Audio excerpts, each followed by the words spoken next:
hari Minggu Bapak Ibu. Shalom, selamat hari Minggu. Haleluya. Saya kita percaya semua siap memuji Tuhan. Haleluya.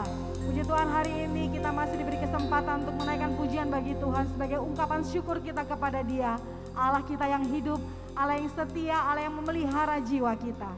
Mari Bapak Ibu, saya undang untuk kita bangkit berdiri bersama-sama. Sebelum kita masuk dalam ibadah, kita berdoa. Mohon pimpinan Tuhan dalam ibadah pada pagi hari ini. Bapa, kami naikkan syukur kepadamu Tuhan. Amin. Kalau pada pagi hari ini Tuhan, sebagaimana kami ada, kami boleh melihat kemuliaan Tuhan dalam setiap kehidupan kami. Ya, Yesus.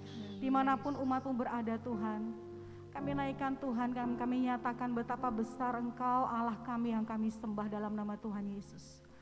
Biarlah Tuhan, setiap hati yang datang kepadamu, setiap hati yang Tuhan perlu kasih-Mu, yang memerlukan lawatan-Mu Tuhan, kami yakin Tuhan tidak pernah tinggal diam dan Tuhan akan melawati kami semua. Amin. Terima kasih Bapak, kami bersyukur buat kemurahan-Mu pada pagi hari ini. Segala kuasa-kuasa iblis apapun yang mengganggu hati pikiran kami, yang menghalangi kami untuk memuji Engkau, kami tolak, kami patahkan di dalam nama Yesus. Terima kasih Tuhan. Kami rindu Tuhan, Engkau pun berkenan Tuhan atas puji-pujian kami. Amin. Dan kami percaya Tuhan Engkau hadir melawati kami semua dimanapun umat-Mu berada. Terima kasih Bapa. Kami bersyukur dan kami siap meninggikan Engkau Allah kami. Engkau sebagai imam besar pada ibadah kami pada pagi hari ini. Di dalam nama Tuhan Yesus, Dalam nama Yesus. kami sudah berdoa. Haleluya. Amin. Amin. Terima kasih Tuhan. Kami umat-Mu Tuhan datang kepadamu Tuhan.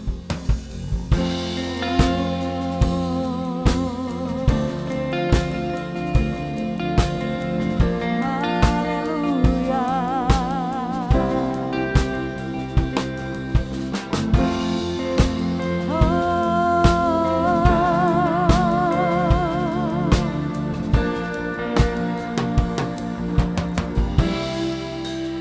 Kami berkumpul Tuhan di hadapan tatamu,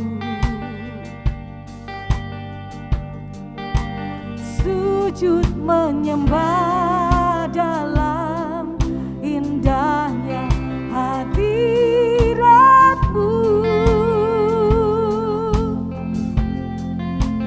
Kami rindu curahan kuasa Roh Kudus, genapi firman-Mu, jadikan ku alatmu. Biar belas kasihan-Mu Bapa penuhi hati kami, curahkan kuasa Roh Kudus, api kemuliaan-Mu membakar hati yang rindu untuk melayani-Mu,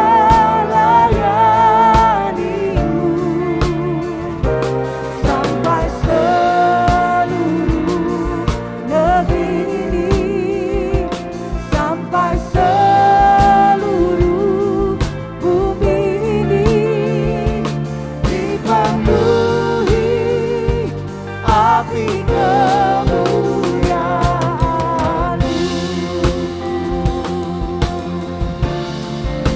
Kami berkumpul di hadapan tatamu Tuhan. Kami berkumpul Tuhan di hadapan tatamu, sujud menyembah dalam indahnya hadirat-Mu. Kami rindu Tuhan, kami rindu curahan kuasa Roh Kudus, firman-Mu. Genapi firman-Mu. Jadikan kami alatmu.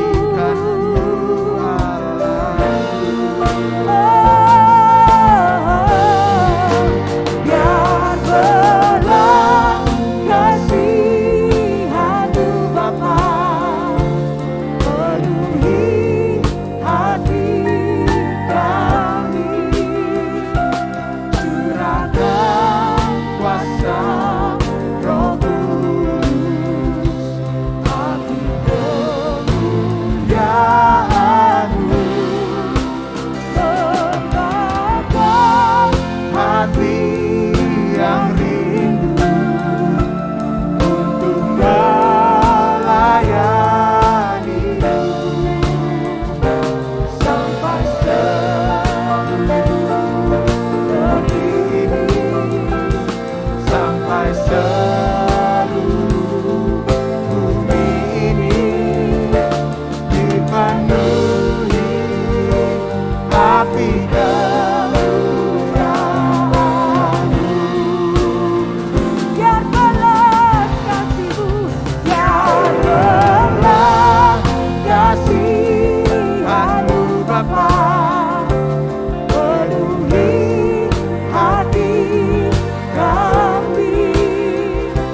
Curahkan kuasa Roh Kudus, api kemuliaan-Mu, membakar hati yang rindu untuk melayani-Mu sampai seluruh negeri ini, sampai seluruh bumi ini dipenuhi api kemuliaan-Mu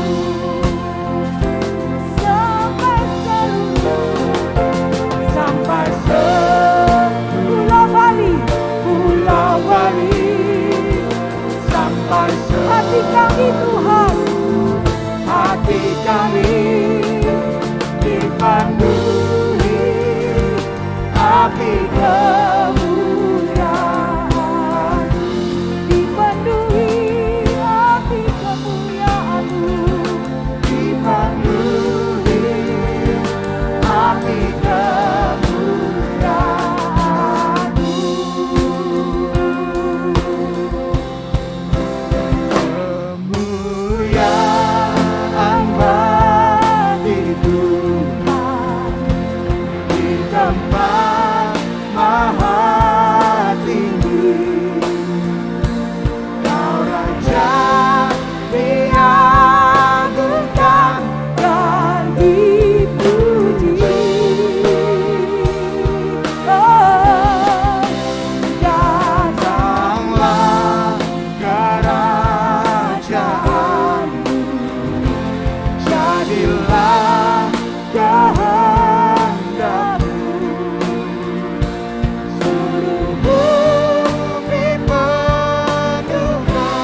waktu. Lindungiku dari segala, tak pernah ku ragu, karena Dia bersamaku, setia menjaga dengan kuasa mulia. Hanya di dalam namanya Yesus, Dia sumber pengharapan di sepanjang hidupku.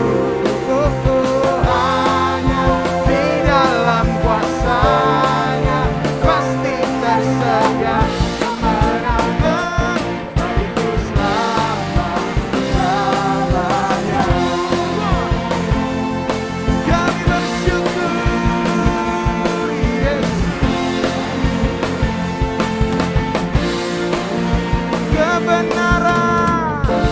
Kebenaran yang bebaskan,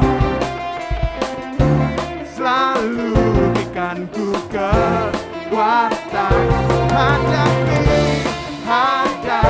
segala tantangan. Katakan dengan segenap hatimu, ku ragu, karena Dia bersamaku. Amin. Setia menjaga dengan kuasa mulia. Hanya di dalam namanya Yesus, Dia sumber pengharapan.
Shalom Baik Tani.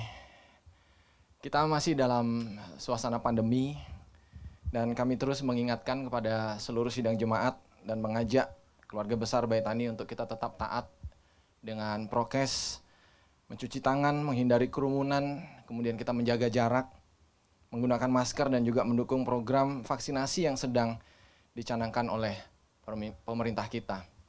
Dan kita masuk di bulan yang baru dan tiba saatnya firman Tuhan akan segera dibagikan. Dan saya mau mengajak kita semua bersama-sama berdoa sebelum kita mendengarkan bagian firman Tuhan. Bapa di dalam surga, kami bersyukur buat penyertaan Tuhan yang luar biasa. Kami boleh memuji dan menyembah-Mu Tuhan. Dan tiba saatnya kami akan mendengarkan bagian firman-Mu. Berbicaralah bagi kami, berkati kami semua dimanapun kami berada, biar firman ini akan berbicara bagi kami, menjadi rema dalam kehidupan kami, memberkati kami, dan mengubah kehidupan kami Tuhan. Terima kasih Bapa, kami siap mendengarkan isi hati-Mu di dalam nama Tuhan Yesus Kristus. Kami berdoa dan mengucap syukur. Amin. Di bulan Agustus ini kita ada di minggu yang pertama. Dan puji Tuhan kita sudah memasuki bulan yang baru. Dan kalau sampai saat ini Tuhan memberkati dan menyertai kita, maka kita patut bersyukur dan sangat bersyukur di hadapan Tuhan. Di bulan yang baru ini, maka kita memasuki satu tema yang baru, yaitu penuh dengan buah-buah yang baik. Ya.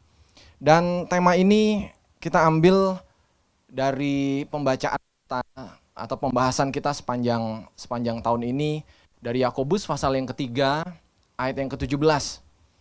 Tetapi hikmat yang dari atas adalah pertama-tama murni, selanjutnya pendamai, peramah, penurut, penuh belas kasihan, dan buah-buah yang baik, tidak memihak dan tidak munafik. Ya. Kita saat ini di bagian atau di bulan yang penuh dengan buah-buah yang baik. Bapak Ibu sidang jemaat sekalian dikasih Tuhan, dari tema ini, dari pembahasan kita sepanjang tahun ini, berdasarkan bahasa aslinya, saya mau mengajak kita melihat bahwa seluruh rangkaian ayat ini di Yakobus pasal 3 ayat 17 ini merupakan satu perpaduan antara pengajaran tapi juga satu karya sastra yang luar biasa, yang indah. Ya. Seluruh hikmat yang dari atas ini dibagi menjadi dua kelompok. Kelompok yang pertama adalah dimulai dari hikmat yang adalah murni, dari hati yang murni. Dan dari hati yang murni ini menghasilkan 3 sikap yang penulisannya dimulai dengan huruf E atau epsilon. Yaitu yang pertama adalah pendamai, eirenikos.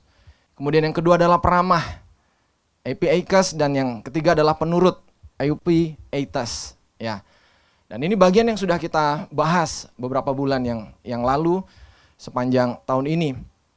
Dan bagian atau kelompok yang kedua itu adalah kelompok dari penuh belas kasihan, eleos, yang bulan lalu baru kita pelajari, yang baru saja kita tinggalkan.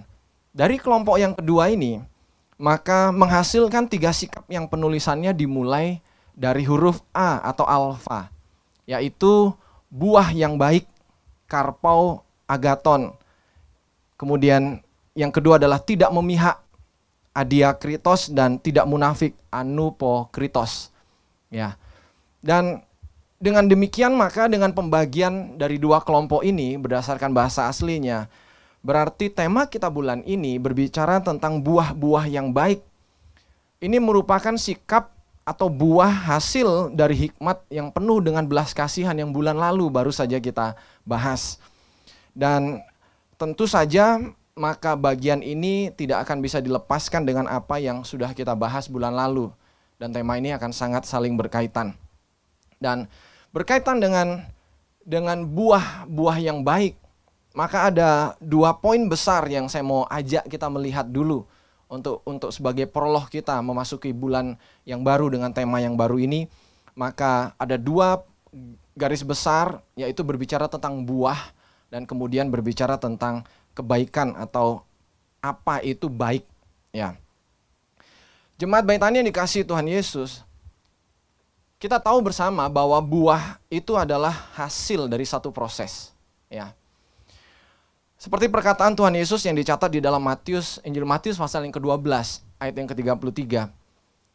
Jikalau suatu pohon kamu katakan baik, maka baik pula buahnya. Jikalau suatu pohon kamu katakan tidak baik, maka tidak baik pula buahnya. Sebab dari buahnya pohon itu dikenal. Ya. Sidang jemaat sekalian dikasih Tuhan, buah itu berbicara tentang satu tanda, satu keberartian signifikan. Ya. Setiap pohon akan dikatakan berarti atau signifikan ketika atau jika pohon itu menghasilkan buah. Bukan hanya menghasilkan satu buah, tetapi menghasilkan banyak buah, dan buahnya itu manis atau bisa dinikmati oleh banyak orang. Ya. Saya yakin tidak ada di antara kita ketika kita menanam pohon, apapun jenisnya, tidak ada di antara kita kemudian menanam pohon tanpa mengharapkan dampak, ya, atau buah dari pohon tersebut, atau manfaat paling tidak dari pohon tersebut. Demikian juga ketika kita berbicara tentang buah. Maka buah itu sebenarnya adalah sesuatu yang diharapkan atau bahkan dituntut. Ya. Itu sebabnya signifikan itu berbicara tentang dampak. Demikian juga dengan hidup kita. Hidup kita akan dikatakan signifikan jika hidup kita itu berdampak. Hidup kita menghasilkan buah. Ya. Dan ini yang menjadi pembahasan kita di tema yang baru di bulan yang baru ini. Buah adalah sesuatu yang dituntut atau diharapkan. Ya, buah menjadi satu tanda keberartian. Pohon besar seperti apapun ketika dia tidak menghasilkan buah, maka tidak akan berdampak, seolah-olah sepertinya tidak berarti. Ya. Di Injil Matius pasal yang ke-5, dalam kaitannya dengan tema tentang buah ini, maka buah yang dimaksudkan dalam kehidupan kita itu sebenarnya adalah buah atau hasil atau bukti dari kita pribadi-pribadi ini yang sudah menerima Yesus sebagai Tuhan dan Juru Selamat. Ya, buah yang diharapkan ini adalah bukti dari pribadi-pribadi yang sudah menerima anugerah kasih karunia yang dari Tuhan. Dan buah atau buktinya itu adalah perbuatan-perbuatan baik. Ya. Karena iman tanpa perbuatan itu adalah mati. Iman percaya kita akan dikatakan signifikan hanya ketika iman itu disertai dengan buah-buah perbuatan baik yang akan bisa dirasakan oleh orang-orang di sekitar kita. Injil Matius pasal yang ke-5 ayat yang 13 sampai ke-16. Kamu adalah garam dunia. Jika garam itu menjadi tawar, dengan apakah ia akan diasinkan? Jika tidak ada lagi gunanya selain dibuang dan diinjak orang. Kamu adalah terang dunia.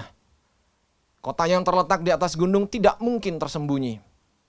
Lagi pula orang tidak menyalakan pelita lalu meletakkannya di bawah gantang, melainkan di atas kaki dian, sehingga menerangi semua orang di dalam rumah itu. Demikianlah hendaknya terangmu bercahaya di depan orang, supaya mereka melihat perbuatanmu yang baik dan mempermuliakan Bapamu yang di sorga. Dari sini kita mau melihat, saya mau mengajak kita belajar. Ya. Tuhan Yesus menjelaskan satu makna pengajaran yang begitu dalam, memberi atau mengambil contoh dari hal yang sangat sepele seolah-olah. Garam itu seperti hal yang sepele buat kita. Tetapi garam saja itu dituntut fungsinya. Diharapkan fungsinya. Dan ketika garam yang sepele itu saja tidak berdampak, fungsinya hilang, tidak berguna lagi, maka garam itu harus dibuang. Ya. Demikian juga dengan iman kita. ketika kita sudah menerima iman percaya di dalam Yesus Kristus, maka perbuatan baik, buah-buah yang baik itu adalah satu hal yang memang diharapkan. Bahkan itu yang memang dituntut dalam kehidupan kita. Gitu. Demikian juga ayat yang tadi kita baca berbicara tentang terang. Terang itu memang seharusnya menerangi lingkungannya. Itulah fungsinya terang. Apa gunanya kita menyalakan pelita kemudian meletakkannya di bawah gantang atau menyembunyikannya di bawah tempat tidur? Nggak ada gunanya. Ya, tidak ada gunanya. Justru terang itu diharapkan dan bahkan dituntut untuk bisa menerangi sekitarnya. Menerangi kegelapan yang ada di sekitarnya. Dan baik garam maupun terang dunia itu mencerminkan harapan tuntutan bagi kehidupan kita. Orang-orang yang sudah menerima anugerah, kasih karunia yang dari Tuhan. Kalau di awal bulan ini kita akan menikmati perjamuan kudus, kita akan memperingati lagi makna pengorbanan Kristus di kayu salib dalam kehidupan kita. Buah apa saja yang sudah kita hasilkan, kita bercermin kembali, kita akan melihat kembali di bulan ini. Tuhan mengajak kita untuk kita kembali melihat kedalaman hati kita. Apa yang harus kita perbaiki dan kita kembangkan ke depannya. Pertanyaan kemudian bagi kita yang sudah menerima anugerah, keselamatan, kasih karunia dari Tuhan, apa yang dituntut dalam kehidupan kita? Jelas sekali. Yang diharapkan atau bahkan yang dituntut dalam kehidupan kita, itu adalah perbuatan baik atau kebaikan. Ya. Berbicara tentang kebaikan, di dalam bahasa aslinya, baik, itu diterjemahkan dengan dua kata. Ada dua kata di dalam bahasa Yunani yang diterjemahkan di dalam bahasa Indonesia dengan kata baik. Ya. Yang pertama adalah kalos dan yang kedua adalah agathos. Ya. Singkatnya Bapak Ibu ya, karena ini dua kata yang sangat panjang lebar kalau ketika kita akan bahas secara dalam, tapi secara singkat saya mau menjelaskan buat kita bahwa kalos itu artinya adalah kata kalos itu digunakan ketika menjelaskan tentang kebaikan satu hal yang baik, tetapi dilihat dari sisi penampakan luarnya saja, penampilan luarnya. Ya, baik yang sudah diturunkan dari sebelumnya. Buah mawar baik, kelihatan cantik seperti itu.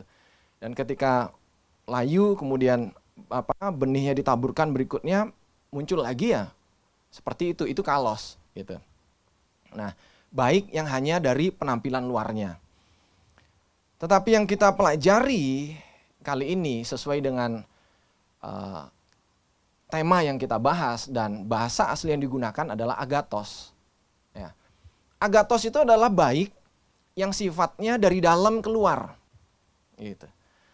Yang berbicara tentang spiritual atau moral. Ya. Dan juga lebih kepada baik dalam hal juga berdampak. Dari dalam keluar, spiritual dan moral yang berdampak kepada orang-orang di sekitar. Itu agathos. Ya. Sebagai contoh, di dalam 1 Timotius pasal yang pertama ayat yang ke-5. Tetapi tujuan dari pengajaran kami adalah cinta dari hati yang murni dan hati nurani yang baik. Di sana diterjemahkan dari kata agathos dan iman yang tulus. Dan ini yang kita pelajari. Baik, kebaikan yang berbicara dari dalam. Nah, kebaikan yang seperti apa? Yang dari dalam, yang keluar kemudian berdampak itu yang seperti apa? Supaya kita tidak menjadi bingung. Baik yang seperti apa yang Tuhan inginkan dalam kehidupan kita. Ya. Itu sebabnya saya akan mengajak kita membaca dari Injil Lukas pasal yang ke-18. Ayat yang ke-18 sampai yang ke-19. Ada seorang pemimpin bertanya kepada Yesus, katanya, "Guru yang baik, Apa yang harus aku perbuat untuk memperoleh hidup yang kekal? Maka jawab Yesus, mengapa kau katakan aku baik? Tak seorang pun yang baik selain daripada Allah saja, kata Yesus. Berdasarkan pertanyaan saya tadi, kebaikan seperti apa yang akan kita pelajari, yang akan kita bahas? Maka sama seperti yang Yesus katakan kepada salah seorang pemimpin ini yang mendengar khotbahnya. Maka yang menjadi pembelajaran kita atau standar yang kita gunakan adalah standar kebaikan dari versinya Allah, standarnya Allah sendiri. Ya. Karena apa? Karena memang hanya Allah lah yang baik, yang agathos. Itu sebabnya Yesus sendiri mengarahkan kebaikan itu kepada Allah. Karena memang Allah adalah pusat. Dia adalah sumber dari kebaikan. Ya. Itu sebabnya ketika kita berbicara, belajar tentang buah yang baik ini, maka pertanyaannya adalah kita harus tahu baik berdasarkan standarnya siapa. Seperti itu. Karena dunia dengan segala hikmat yang sudah kita pelajari sepanjang tahun ini, dunia di sekitar kita juga kerap kali menawarkan versi-versi kebaikan dari sisi duniawi. Dan kita seringkali tertipu. Ya. Contoh sederhananya adalah seringkali, dan terutama ketika kita menggunakan bahasa Indonesia, ketika ada teman kita, mungkin traktir kita, ngajak kita makan steak, ya, burger di tempat yang mewah, yang enak. Kemudian kita katakan kepada dia, wah, thank you bro, kamu baik. Apakah baik itu hanya karena ada orang yang ngajak kita makan, yang traktir kita makan, apakah itu baik? Mungkin baik, tapi itu standarnya manusia. Tetapi yang kita sedang pelajari adalah baik dari standarnya Allah, versinya Allah. Agathos. Ini sesuatu yang dalam, berbicara tentang sikap hati nurani. Dari dalam keluar, berbicara tentang spiritual, moral, dan akhirnya berdampak kepada lingkungan di sekitarnya. Dan kebaikan inilah yang kita pelajari, karena ini adalah standarnya Allah, versinya Allah, maka Allah adalah sumber dari kebaikan ini. Dia pusat dari kebaikan ini. Maka ketika kita belajar dan kita mengharapkan buah kebaikan, bukti dari kasih karunia yang sudah kita terima dari Tuhan, maka kita harus kembali kepada sumber kebaikan itu sendiri, sumber agathos itu sendiri. Karena tanpa Tuhan, dengan kekuatan manusia, mustahil, tidak mungkin kita akan bisa yang namanya menghasilkan agathos dalam kehidupan kita. Ya. Itu sebabnya untuk menghasilkan buah yang baik, yang sesuai dengan yang Tuhan harapkan, maka kita nggak bisa mengandalkan kekuatan kita sendiri. Di Injil Yohanes pasal yang ke-15, ayat yang pertama sampai yang ke-8, saya mau ajak kita membaca pelan-pelan. Akulah pokok anggur yang benar, dan Bapakulah pengusahanya. Setiap ranting padaku yang tidak berbuah, dipotongnya, dan setiap ranting yang berbuah dibersihkannya, supaya ia lebih berbuah banyak. Kamu memang sudah bersih karena firman yang telah kukatakan kepadamu. Tinggallah di dalam aku dan aku di dalam kamu. Sama seperti ranting tidak dapat berbuah dari dirinya sendiri, kalau ia tidak tinggal pada pokok anggur. Demikian juga kamu tidak berbuah jikalau kamu tidak tinggal di dalam aku. Akulah pokok anggur dan kamulah ranting-rantingnya. Aku di dalam dia dan aku di dalam dia, ia berbuah banyak. Barang siapa tinggal di dalam aku dan aku di dalam dia, ia berbuah banyak. Sebab di luar aku, kamu tidak dapat berbuat apa-apa. Barang siapa tidak tinggal di dalam aku, ia dibuang keluar seperti ranting dan menjadi kering. Kemudian dikumpulkan orang dan dicampakkan ke dalam api lalu dibakar. Jikalau kamu tinggal di dalam aku dan firman-Ku tinggal di dalam kamu, mintalah apa saja yang kamu kehendaki dan kamu akan menerimanya. Dari sini kita sudah sangat jelas mendapatkan pengertian. Ya. Ketika kita ingin menghasilkan buah kebaikan yang sesuai dengan standarnya Allah, maka syaratnya tidak ada yang lain. Syaratnya adalah kita harus tinggal di dalam Dia dan firman-Nya tinggal di dalam kita. Itu sebabnya tinggal di dalam Dia menjadi satu hal yang mutlak. Karena apa? Karena tanpa Dia, tanpa kita tinggal di dalam Dia, mustahil untuk kita bisa menghasilkan buah kebenaran sesuai dengan standar yang Allah harapkan dalam kehidupan kita. Jemaat Baitani yang dikasihi Tuhan, di dalam pengajaran kabar mempelai dalam terang tabernakel, ya, kita sudah pelajari, kita bisa melihat bahwa kehidupan yang berbuah ini di dalam Alkitab, di dalam Perjanjian Baru, itu terkena dengan surat Galatia yang menggambarkan tentang pintu kemah di kemah pertemuan atau di kemah suci tabernakel. Ya. Pintu kemah itu merupakan satu lambang atau gambaran dari baptisan Roh Kudus. Ya, baptisan Roh Kudus. Dan sebagaimana kita tahu bahwa pintu kemah ini merupakan pembatas. Pembatas antara pelataran yang merupakan area outdoor dengan ruangan suci dan ruangan mahasuci yang merupakan area indoor. Ya. Dan sebagaimana yang sudah kita pelajari bahwa ketika kita sudah bertobat, ya, yang dilambangkan dengan mezbah korban bakaran dan dimulai dari kita menerima Tuhan Yesus sebagai Tuhan dan Juru Selamat dalam kehidupan kita, dan itu gambaran dari pintu gerbang, ya.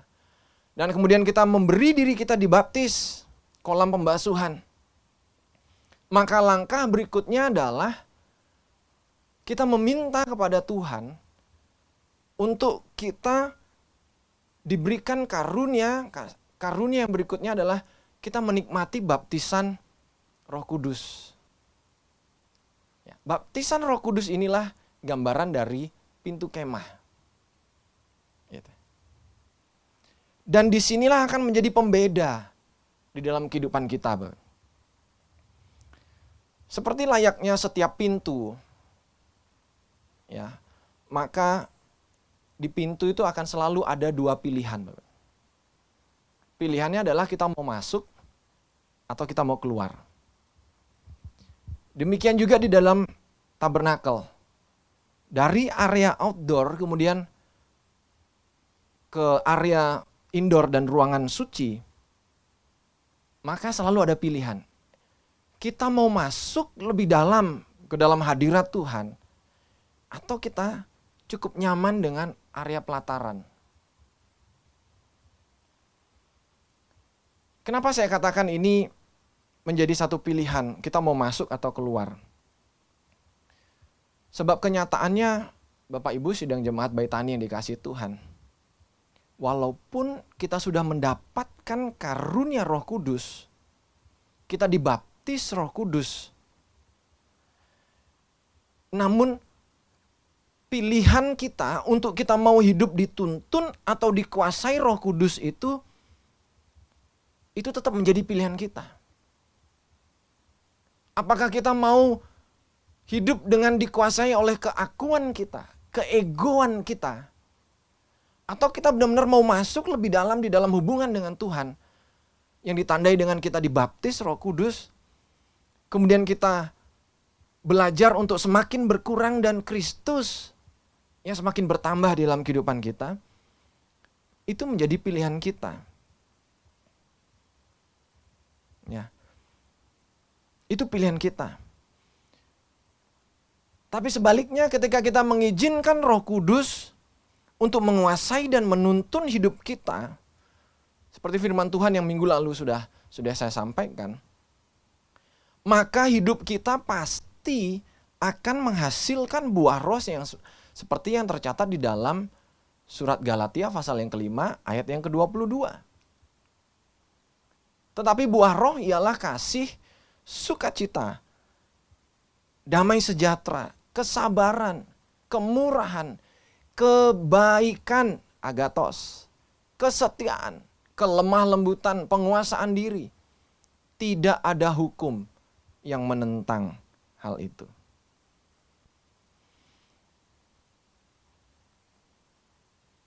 Jikalau kita hidup oleh roh, baiklah hidup kita juga dipimpin oleh roh. Dan janganlah kita gila hormat, janganlah kita saling menantang dan saling mendeki. Di ayat yang sebelumnya tadi kita sudah baca, buah roh ada 9 buah roh, 1 buah 9 rasa, bukan buah-buah roh Bapak Ibu. 1 buah tapi 9 rasa. Ya. Nah, kita sudah sering kali membahas pembahasan tentang buah roh ini. Dan buah roh ini tadi di ayat tersebut dikatakan tidak ada hukum yang menentang hal itu. Kenapa tidak ada hukum yang menentang hal itu Bapak Ibu? Karena kebaikan versi Allah sendiri, kebaikan yang sifatnya spiritual dan moral yang standarnya Allah sendiri, itu tidak akan mungkin bertentangan dengan hukum apapun. Dan kebaikan atau agatos yang kita pelajari bulan ini, itu menjadi bagian salah satu dari 9 buah roh ini. Karena apa? Karena memang inilah yang Tuhan harapkan dari kehidupan kita. Tuhan mampu, Tuhan tahu bahwa kita nggak mungkin mampu menghasilkan buah ini dengan kekuatan kita sendiri. Itu sebabnya Tuhan Yesus menjanjikan kepada murid-muridnya, kamu jangan keluar dulu dari Yerusalem sebelum kamu menerima Roh Kudus. Karena apa? Karena dengan tuntunan Roh Kudus inilah kita akan mampu menghasilkan buah. Salah satu yang kita pelajari ini adalah buah kebaikan. Tetapi kalau hidup kita mengambil keputusan untuk tetap mementingkan ego kita sendiri dan kita tidak mau dengar-dengaran dengan suara Roh Kudus, maka itu menjadi sulit dalam kehidupan kita untuk bisa menghasilkan buah seperti yang Tuhan harapkan dan Tuhan inginkan. Itu sebabnya di ayat yang tadi saya sudah baca di Galatia 5 ayat 25 dan 26, ya. Jikalau kita hidup oleh roh, baiklah hidup kita juga dipimpin oleh roh. Dan janganlah kita gila hormat, janganlah kita saling menantang dan saling mendeki. Kenapa ayat ini muncul? Kenapa Rasul Paulus mengingatkan ini kepada jemaat-jemaat di Galatia? Ya, karena rupanya ada hal-hal yang harus diwaspadai. Bukan hanya jemaat Galatia yang 2000 tahun yang lalu, tetapi bagian ini masih relevan sampai sekarang. Ya. Apa yang harus diwaspadai Bapak Ibu, jemaat Baitani yang dikasihi Tuhan? Saya mau pertegas bagian ini. Ciri utama dari orang yang dipenuhi Roh Kudus dan mau hidup dituntun oleh Roh Kudus, itu adalah buah roh. Ciri utamanya adalah buah roh. Ya. Ciri utama orang yang percaya dan dipenuhi oleh Roh Kudus itu bukan hanya ditandai atau dilihat dari karunia-Nya, kemudian dia bisa berbahasa roh. Ya. Itu salah satu tanda orang dipenuhi atau dibaptis Roh Kudus. Seperti tadi saya katakan, itu di pintu kemah. Tetapi untuk kita mau masuk ke dalam kemah ruangan suci itu, atau kita tetap berada di luar, itu menjadi pilihan kita. Ya. Itu sebabnya saya mau mengajak kita jangan kita tertipu dengan hal-hal yang sifatnya seperti itu. Ya. Karena kenyataannya adalah Itu sebabnya saya mau mengatakan lebih baik kita mengintrospeksi diri kita sendiri. Jangan sampai seperti apa yang dikatakan oleh Rasul Paulus. Ya, ada banyak orang yang bisa, yang kelihatan berbahasa roh, kamu bisa berbahasa malaikat, kamu bisa luar biasa, tapi nggak ada kasih, nggak ada gunanya. Itu artinya apa? Hidupnya nggak mau dituntun oleh Roh Kudus. Ya.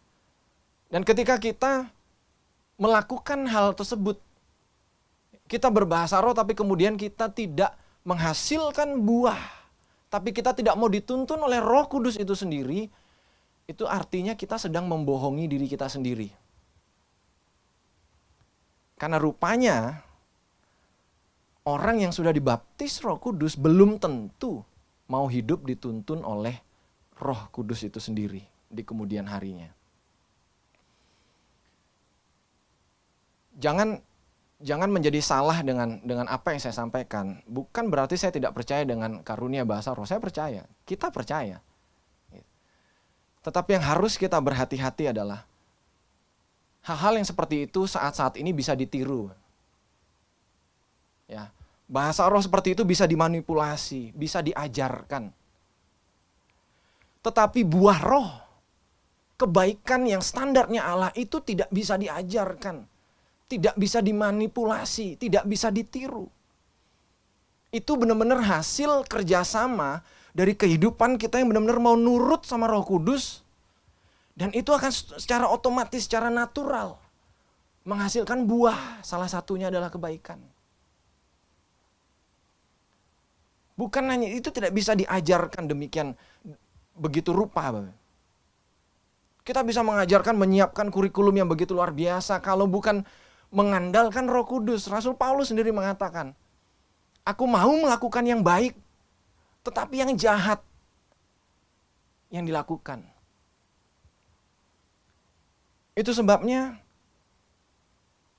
di Galatia pasal yang kelima ayat 16, kalau Bapak Ibu baca perikop dari buah roh tadi, maka judul perikopnya itu adalah hidup menurut daging atau roh. Itu menjadi pertanyaan buat kita. Kita mau hidup menurut daging atau roh? Ini berbicara tentang pilihan. Ya. Dan setelah bagian dari Galatia pasal 5 ayat 22 sampai tadi 26 yang sudah kita baca, maka persis setelah dari bagian-bagian tersebut, nasihat-nasihat untuk kita hidup menurut roh tersebut, maka Rasul Paulus memberikan contoh-contoh langkah-langkah praktis yang luar biasa dalam rangka supaya kita bisa belajar dan menerjemahkan hidup yang penuh dengan buah-buah yang baik itu seperti apa. Dan itulah yang menjadi perhatian kita sepanjang bulan ini, di bulan Agustus, dengan tema buah-buah yang baik.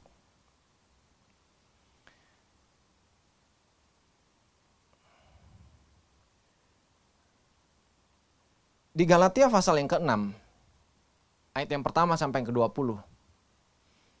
Saudara-saudara, kalaupun seorang kedapatan melakukan suatu pelanggaran, maka kamu yang rohani harus memimpin orang itu ke jalan yang benar dalam roh lemah lembut, sambil menjaga dirimu sendiri, supaya kamu juga jangan kena pencobaan. Di ayat yang berikutnya, bertolong-tolonganlah menanggung bebanmu. Demikianlah kamu memenuhi hukum Kristus. Sebab kalau seorang menyangka bahwa ia berarti, padahal ia sama sekali tidak berarti, ia menipu dirinya sendiri. Baiklah tiap-tiap orang menguji pekerjaannya sendiri, maka ia boleh bermegah melihat keadaannya sendiri, dan bukan melihat keadaan orang lain. Sebab tiap-tiap orang akan memikul tanggungannya sendiri. Dan baiklah dia yang menerima pengajaran dalam firman, membagi segala sesuatu yang ada padanya dengan orang yang memberikan pengajaran itu. Jangan sesat. Allah tidak membiarkan dirinya dipermainkan. Karena apa yang ditabur orang itu juga yang akan dituainya. Sebab barang siapa menabur dalam daging, ia akan menuai kebinasaan dari dagingnya. Tetapi barang siapa menabur dalam roh, ia akan menuai kehidupan yang kekal dari roh itu. Janganlah kita jemu-jemu berbuat baik. Karena apabila sudah datang waktunya, kita akan menuai jika kita tidak menjadi lemah. Karena itu, selama masih ada kesempatan bagi kita, marilah kita berbuat baik kepada semua orang. Tetapi terutama kepada kawan-kawan kita seiman. Maafkan saya ketika ada salah penulisan, itu bukan Roma tapi melainkan Galatia, pasal yang ke-6 ayat yang 1 sampai yang 10. Ya. Jemaat Baitani yang dikasihi Tuhan, apa yang akan menjadi perhatian kita minggu ini sebagai rangkaian kecil dari perjalanan kita mempelajari tema di bulan ini, maka di minggu yang pertama ini, yang akan kita pelajari secara spesifik itu adalah berbicara di ayat yang pertama yang tadi kita sudah baca, yaitu saudara-saudara, kalaupun seorang kedapatan melakukan suatu pelanggaran, maka kamu yang rohani harus memimpin orang itu ke jalan yang benar dalam roh lemah lembut, sambil menjaga dirimu sendiri supaya kamu jangan kena pencobaan. Itu sebabnya tema kita secara spesifik untuk bulan ini itu berbicara tentang pelayanan yang baik. Dari buah-buah yang baik yang akan kita pelajarin sepanjang bulan ini, minggu ini kita akan mengkerucutkan sedikit berbicara tentang pelayanan yang baik. Seperti apa yang Rasul Paulus ajarkan kepada jemaat-jemaat di Galatia. Ketika berbicara tentang pelayanan yang baik, dari ayat yang kita baca, pelayanan yang baik itu pelayanan yang seperti apa? Karena ada begitu banyak pelayanan. Saya akan mempersempit ruang pembahasan kita dengan sesuai yang kita baca di Galatia pasal yang ke-6 ayat yang pertama ini. Karena ada pelayanan yang mulia, yaitu kita menolong orang-orang miskin, janda, dan yatim piatu dan seterusnya. Tetapi sekarang kita berbicara tentang pelayanan yang baik yang ada di dalam Galatia pasal 6 ayat yang pertama ini. Pelayanan yang baik yang dimaksudkan di sini adalah ketika salah satu anggota keluarga inti kita, mungkin keluarga jasmani kita atau keluarga rohani kita, mereka sedang terjerat atau sedang jatuh di dalam dosa. Kemudian bagi kamu yang rohani, maka kamu harus menolong mereka untuk memulihkan mereka, memimpin mereka yang jatuh dalam dosa untuk kembali ke jalan yang benar. Itu sebabnya pelayanan yang baik di sini yang dimaksudkan adalah bagaimana Tuhan mau melalui tuntunan Roh Kudus. Tuhan mau membawa kita untuk memulihkan orang yang jatuh dalam pelanggaran dosa untuk kembali ke jalan yang benar dalam roh lemah lembut. Kenapa saya katakan memulihkan? Karena dalam bahasa aslinya memimpin itu sebenarnya ada berbicara tentang sampai goalnya terjadi pemulihan. Sampai terjadi transformasi. Sampai dia benar-benar kembali ke jalan yang benar. Ya, itu sebabnya di sini yang kita pelajari. Pelayanan yang baik adalah untuk kita memimpin, menolong orang yang sedang jatuh di dalam dosa. Siapakah itu? Bisa jadi keluarga kita, bisa jadi teman kita, bisa jadi keluarga rohani kita. Tapi kalau Roh Kudus yang menguasai kita, Roh Kudus pasti akan memenuhi hati kita dengan belas kasihan yang dari Tuhan. Bukan sebaliknya kita menjatuhkan mereka, memfitnah mereka dan seterusnya. Dan ketika kita memimpin mereka untuk terjadinya pemulihan, di sana ada satu proses yang terjadi. Ada proses pemuritan, proses pemulihan, atau bahkan mungkin ada proses pendisiplinan, atau ada proses apapun yang terjadi. Tetapi semuanya didasarkan dari Roh Kudus yang menuntun kita dengan satu suasana lemah lembut seperti yang sudah kita bahas beberapa bulan yang lalu. Ya.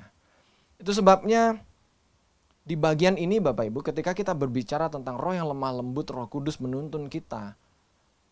Dan seperti yang kita sudah pelajari bahwa ini adalah bagian atau kelompok dari sikap dari hikmat yang penuh dengan belas kasihan, maka saat ini kita mau melihat bahwa praktek belas kasihan itu bukan hanya berbicara tentang bagaimana kita menolong orang yang miskin, bagaimana kita menolong orang yang kehilangan pekerjaan di musim-musim yang seperti ini.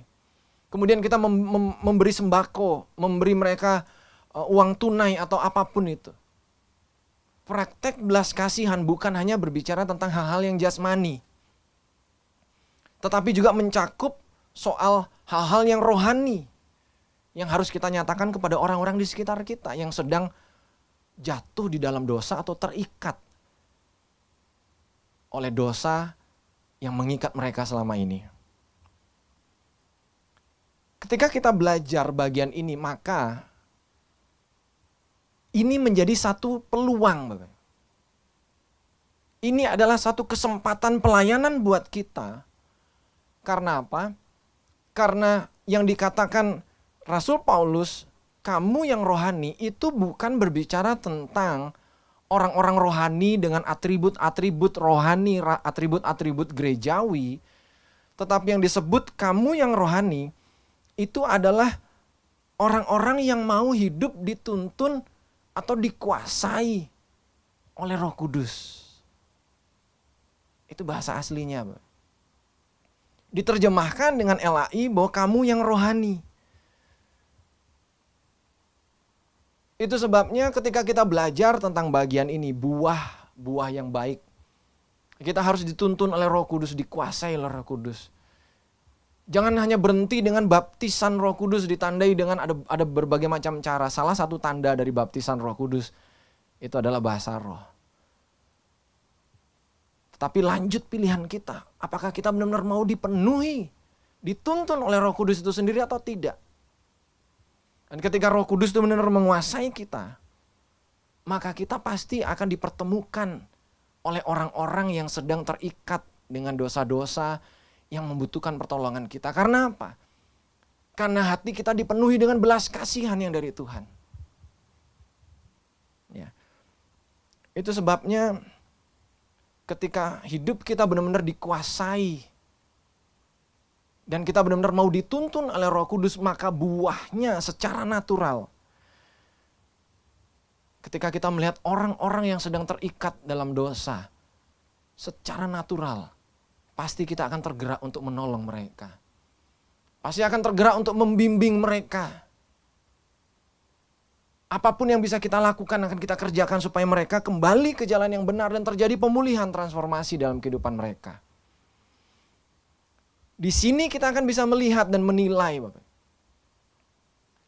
Berarti orang-orang yang ketika ada saudara, ada rekan-rekan yang sedang jatuh di dalam dosa, terpuruk dalam keadaannya, Roh Kudus tidak akan mungkin mencaci maki.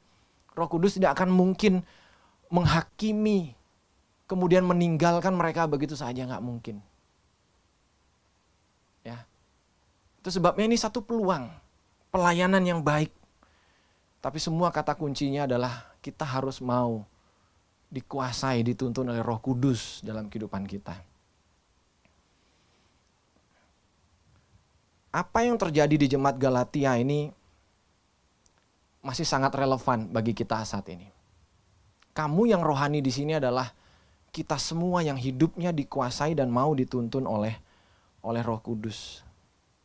Karena tanpa Roh Kudus, kecenderungan kita adalah akan menghakimi. Kecenderungan kita pasti akan menjatuhkan, bahkan memfitnah dan seterusnya. Itu sebabnya mari kita introspeksi diri kita. Apakah kita selama ini benar-benar sedang hidup dituntun oleh Roh Kudus? Atau masih ego kita, keakuan kita yang masih menguasai kita? Tetapi kalau Roh Kudus menuntun kita dan kita diberikan hati yang berbelas kasihan untuk mereka yang sedang terikat dengan dosa, Rasul Paulus memberikan wanti-wanti. Roh Kudus memberikan perintah atau peringatan untuk kita berjaga-jaga, hati-hati. Kata Rasul Paulus, supaya ketika kita menolong jangan lupa kita harus sambil menjaga diri supaya kita jangan kena pencobaan yang sama. Rasul Paulus memberi nasihat bagi kita.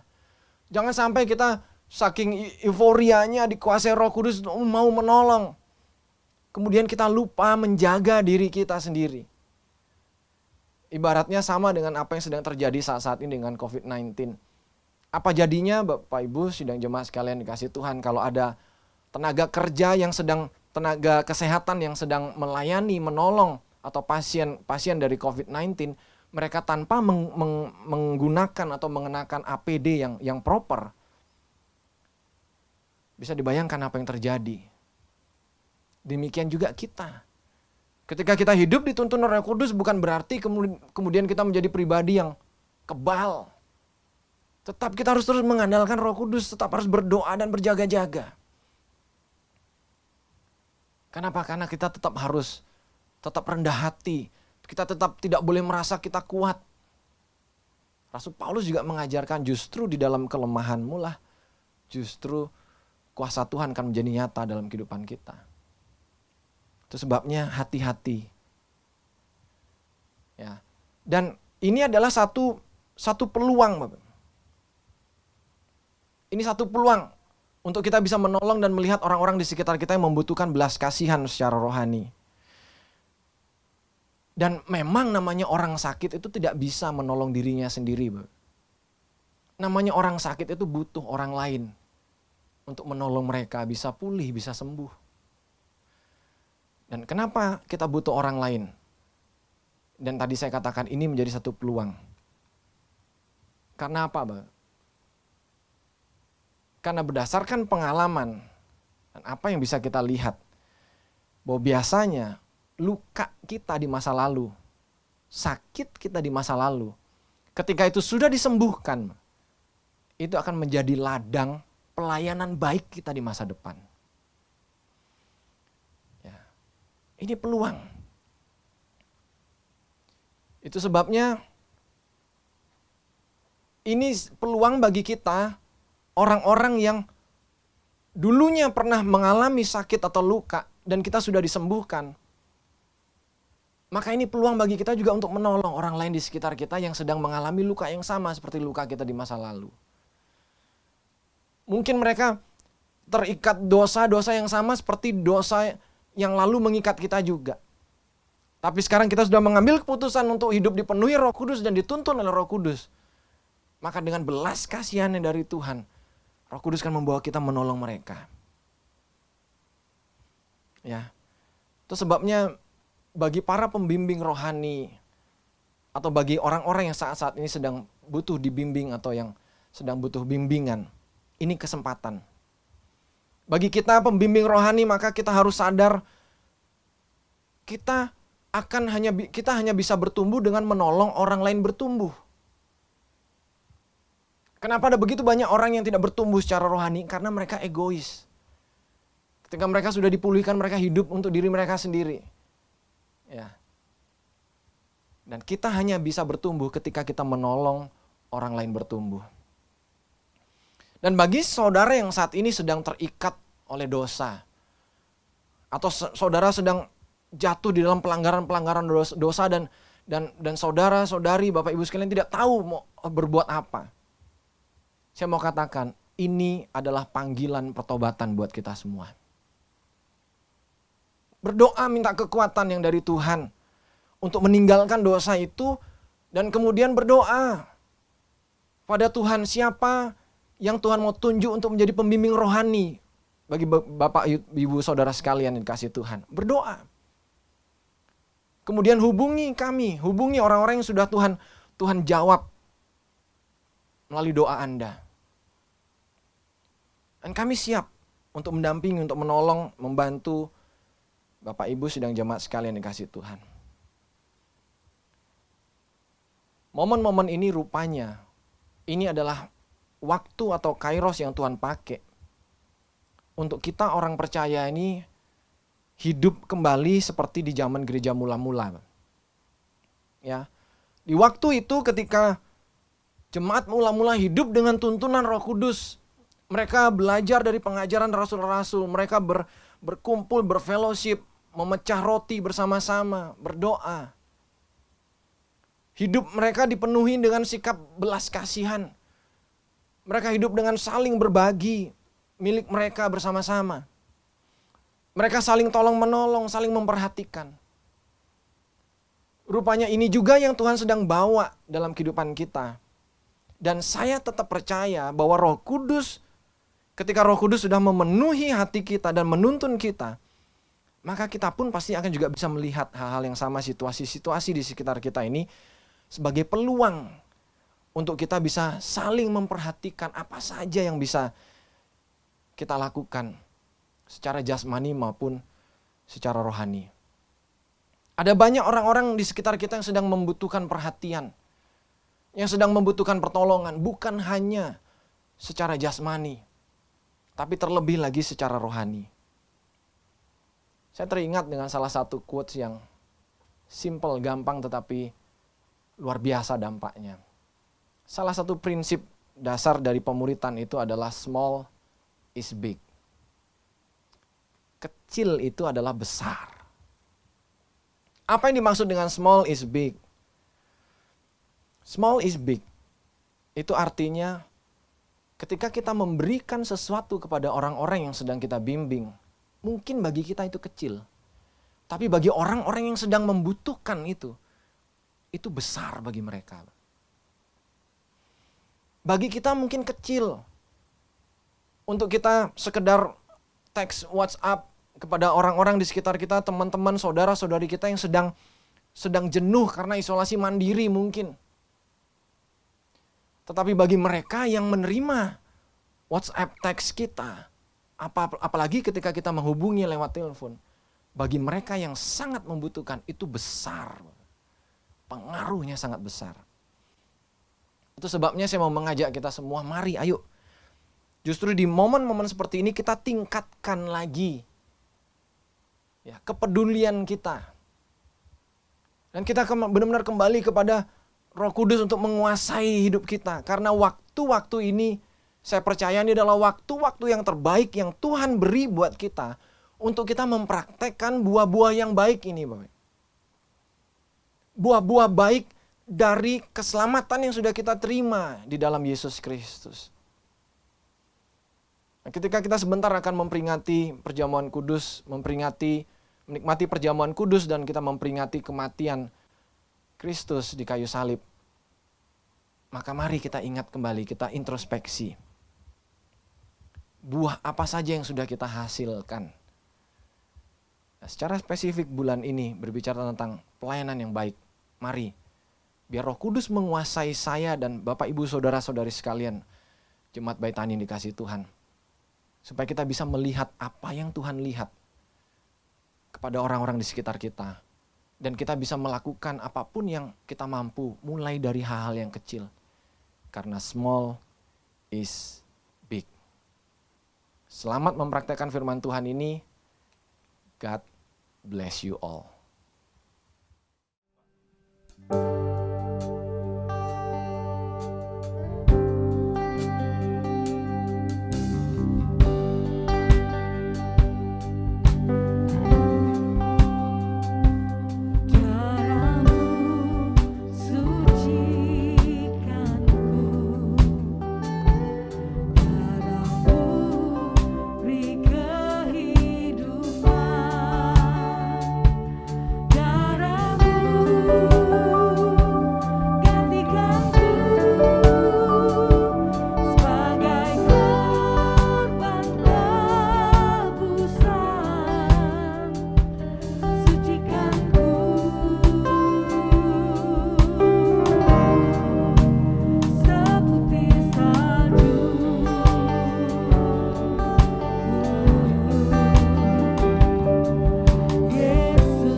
Berdoa.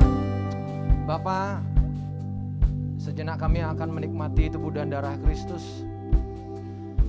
Dan hamba berdoa bagi seluruh sidang jemaat-Mu yang sedang mempersiapkan perjamuan kudus di rumah masing-masing. Setiap roti dan anggur atau minuman yang disediakan, hamba berdoa biar semuanya dikuduskan, ditahirkan di dalam nama Tuhan Yesus, dilayakkan untuk menjadi tubuh dan darah-Mu Tuhan. Dan kami percaya di dalamnya ada kuasa. Dan kami yang datang dengan segala macam permasalahan, kami percaya Tuhan akan memberikan kekuatan, memberikan penghiburan.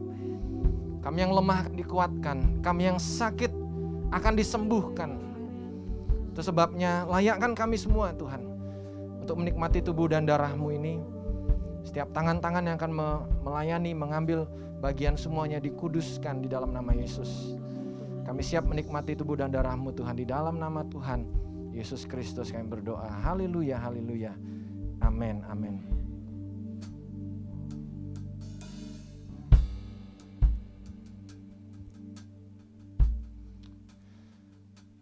Mari Bapak Ibu sekalian, persiapkan hati kita.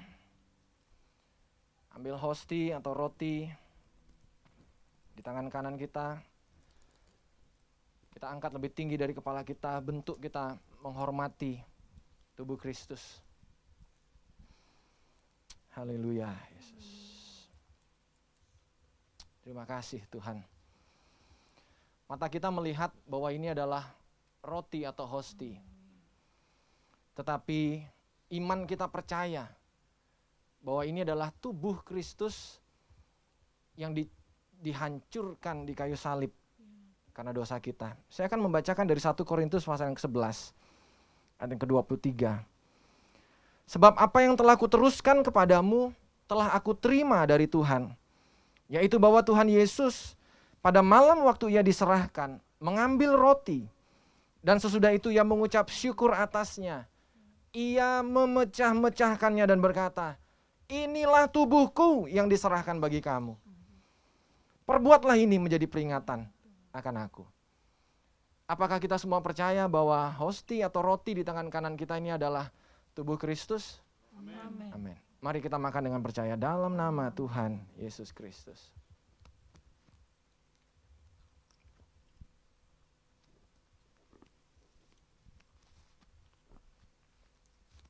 Haleluya. Mari pindahkan cawan berkat di tangan kanan kita, kita angkat lebih tinggi dari kepala kita. Mata kita melihat ini anggur atau minuman. Tetapi iman kita percaya bahwa ini adalah darah Kristus. Darah yang tercurah di kayu salib. Dan oleh bilur-bilurnya kita semua disembuhkan. Haleluya. Demikian juga Ia mengambil cawan sesudah makan lalu berkata, cawan ini adalah perjanjian baru yang dimeteraikan oleh darahku. Perbuatlah ini setiap kali kamu meminumnya menjadi peringatan akan aku. Apakah kita semua sungguh-sungguh percaya bahwa anggur atau minuman di tangan kanan kita ini adalah darah Kristus? Amin. Mari kita minum dengan percaya dalam nama Tuhan Yesus Kristus.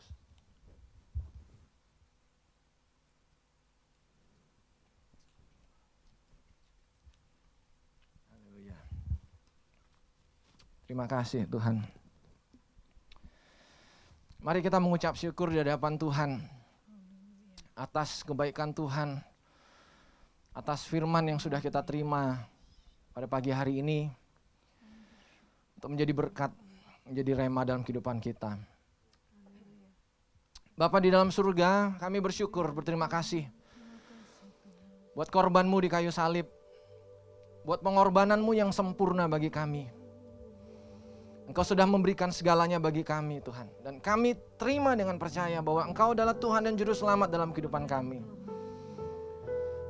Dan kami juga sudah menikmati baptisan Roh Kudus-Mu Tuhan. Tapi langkah berikutnya adalah kami mau terus mengambil komitmen untuk kami hidup benar-benar dituntun oleh Roh Kudus-Mu. Dikuasai sepenuhnya oleh Roh-Mu yang kudus Tuhan. Sehingga apapun yang akan kami kerjakan, itu adalah keluar dari hati-Mu, dari hati kami yang penuh dengan belas kasihan karena Roh Kudus yang menguasai kami. Ada buah-buah baik yang akan kami hasilkan Tuhan. Bukan karena kekuatan kami, Tetapi karena kami mau tinggal di dalam-Mu dan Engkau, firman-Mu ada di dalam kami Tuhan. Itu sebabnya biarlah firman ini akan benar-benar menjadi rema dalam kehidupan kami semua. Dan dengan perjamuan kudus ini Tuhan, firman-Mu ini dimeteraikan dalam hati sanubari kami semua. Hamba berdoa dalam kehidupan kami semua, tidak ada satupun yang tidak akan menghasilkan buah. Tapi biarlah benar-benar Roh Kudus akan menguasai kami semua Tuhan. Pribadi lepas pribadi. Kami akan menghasilkan buah-buah yang baik yang akan dirasakan, dinikmati oleh banyak orang di sekitar kami. Dan semuanya untuk kemuliaan nama-Mu Tuhan. Terima kasih Bapa. Dan ini saatnya juga kami akan melihat orang-orang di sekitar kami yang benar-benar membutuhkan pelayanan yang baik ini Tuhan. Ketika ada orang-orang yang sedang terikat oleh dosa, ada mereka yang sedang terpuruk secara rohani Tuhan, biarlah dengan belas kasihan yang dari Tuhan, kami bisa memberikan perhatian, bimbingan, pertolongan bagi mereka Tuhan. Terlebih dari hal-hal yang jasmani yang dibutuhkan saat-saat ini, ternyata ada hal-hal yang rohani yang lebih lagi mereka butuhkan. Itu sebabnya biarlah mata hati kami semua dicelikkan di dalam nama Tuhan Yesus Kristus. Dengan kekuatan kemampuan tuntunan Roh Kudus, kami akan dipertemukan dengan orang-orang yang tepat yang membutuhkan bagian ini Tuhan. Dan hamba berdoa bagi umat Tuhan yang saat ini sedang bergumul keterikatan akan dosa-dosa apapun. Hamba mau katakan semuanya dilepaskan di dalam nama Tuhan Yesus Kristus. Tuhan lembutkan hati mereka untuk mereka benar-benar bisa mengandalkan Tuhan dan mau kembali kepadamu Tuhan. Dan dipertemukan dengan orang-orang yang tepat, pembimbing-pembimbing rohani yang tepat untuk akan bisa membimbing mereka sampai mereka mengalami pemulihan yang sejati, yang sesungguhnya dari Tuhan. Terima kasih Bapa, terima kasih. Firman ini biar terus menjadi rema dalam kehidupan kami. Bisa kami praktekkan dalam kehidupan nyata kami sehari-hari Tuhan. Dan lebih dari hamba-Mu yang berbicara, maka Roh Kudus yang akan benar-benar bekerja lebih dalam lagi di setiap hati, pikiran, perasaan kami semua Tuhan. Terima kasih Bapa, terima kasih. Hamba lanjut mempercayakan seluruh sidang jemaat-Mu dalam tangan kasih-Mu Tuhan. Sepanjang seminggu ke depan, kami masih ada di suasana pandemi seperti ini. Tapi kami mau tetap melihat kebesaran Tuhan. Kami mau tetap percaya ada Tuhan yang tidak pernah meninggalkan kami. Itu sebabnya Tuhan hamba percayakan seluruh sidang jemaat-Mu, pribadi lepas pribadi, setiap keluarga, setiap generasi anak-anak, setiap pekerjaan, setiap usaha, setiap pernikahan, semuanya diberkati, dijaga, dilindungi, diberkati oleh Tuhan. Dijauhkan dari segala macam perpecahan, kebangkrutan, kerugian, semuanya disingkirkan di dalam nama Tuhan Yesus Kristus. Tapi sebaliknya, mata Tuhan tertuju atas seluruh umat-Mu Tuhan, yang sungguh-sungguh mengandalkan Engkau Tuhan. Maka Engkau akan mengadakan mujizat-mujizat yang luar biasa. Akan ada terobosan-terobosan terjadi. Akan ada hal-hal yang tidak pernah mereka bayangkan, mereka pikirkan, akan Tuhan kerjakan bagi kami semua yang sungguh-sungguh mengasihi-Mu Tuhan. Dan terutama ketika kami sudah menikmati tubuh dan darah Kristus-Mu Tuhan, kami percaya segala sakit penyakit kami disembuhkan di dalam nama Yesus. Segala permasalahan kami Tuhan berikan jalan keluar. Ada hikmat yang dari surga menguasai semua kami Tuhan. Dan kami akan melihat hal-hal yang baik akan keluar melalui kehidupan kami ketika kami benar-benar tinggal dan mengandalkan Engkau Tuhan. Terima kasih Bapa, terima kasih. Terlebih dari hal-hal yang jasmani, kami berdoa biar setiap iman kami semua semakin kuat, semakin bertumbuh, menyongsong kedatangan-Mu yang kedua kali Tuhan. Ada tanggung jawab yang besar dalam kehidupan kami. Dan kehidupan kami benar-benar bisa bertanggung jawab ke hadapan Tuhan dan di hadapan sesama. Semuanya untuk kemuliaan nama-Mu Bapa. Terima kasih Tuhan, terima kasih. Seluruh pelayan yang sudah mengambil bagian, semuanya Tuhan memberkati. Dan umat Tuhan yang memberikan persembahan, mengembalikan perpuluhan, semuanya Tuhan memberkati kembali sesuai dengan janji firman-Mu Tuhan. Dan justru di musim-musim seperti ini kami akan melihat Kau justru tidak akan pernah, Kau pasti dan sesuai dengan janji-Mu Tuhan. Kau akan menyatakan mujizat-Mu yang luar biasa. Dan justru di musim-musim seperti ini Tuhan, kami akan semakin melihat kedahsyatan-Mu yang luar biasa Tuhan. Terima kasih Bapa, terima kasih. Dan kami akan segera mengakhiri ibadah ini. Dan kami sangat bersyukur, biarlah semua yang kami lakukan ini Tuhan, kami persembahkan kembali hanya untuk hormat kemuliaan nama-Mu Bapa Tuhan. Dan biarlah kami terus semakin berkurang, dan Kristus saja yang semakin bertambah di dalam kehidupan kami. Dan mari Bapak Ibu sidang jemaat sekalian dikasih Tuhan, arahkan hati dan tangan kita ke surga untuk menikmati berkat yang dari Tuhan. Terimalah berkat anugerah kasih sayang dari Allah Bapa, damai sejahtera dari putranya yang tunggal, dan dengan persekutuan Roh Kudusnya di dalam nama Tuhan Yesus Kristus memberkati kita semua. Pagi hari ini, sepanjang hari ini, esok bahkan seterusnya sampai Maranatha, berkat Allah dilimpahkan sempurna di dalam kehidupan kita semua. Terimalah berkat dan jadilah berkat. Yang percaya mari sama-sama katakan amin. Selamat hari Minggu, selamat menjadi berkat. Tuhan Yesus memberkati kita semua.